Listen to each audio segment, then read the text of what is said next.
বিসমিল্লাহির রহমানির রহিম। সূরা আল বাকারার 175 নং আয়াতের বাংলা আলোচনা করছি। লেখা আছে, তারাই হিদায়াতের পরিবর্তে পথভ্রষ্টতা এবং মাগফিরাতের পরিবর্তে আযাব ক্রয় করেছে।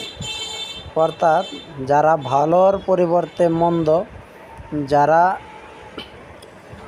উপায় জানা সত্ত্বেও তারা সেই সব দিকে ধাবিত হয়েছে বা গিয়েছে যে দিক দিয়ে রয়েছে অন্ধকার, আগুনের উপর তারা কতই না ধৈর্যশীল।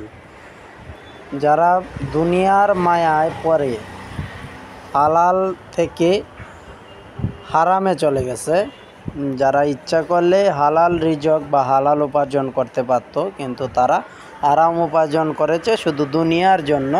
তাদেরকে বলা হয়েছে যে তারা আগুনের জন্য, মানে জাহান্নামে আগুনে পোড়ার জন্য তারা কতই না ধৈর্যশীল। তারা যে দুনিয়ার হালাল বস্তু বা হালাল ইনকাম করলে যে সুখটা পেত, তার চেয়ে হারামে আরও বেশি সুখ করছে এই দুনিয়াতে, যার ফলে তাদের জন্য আখিরাতে রয়েছে জাহান্নামের আগুন।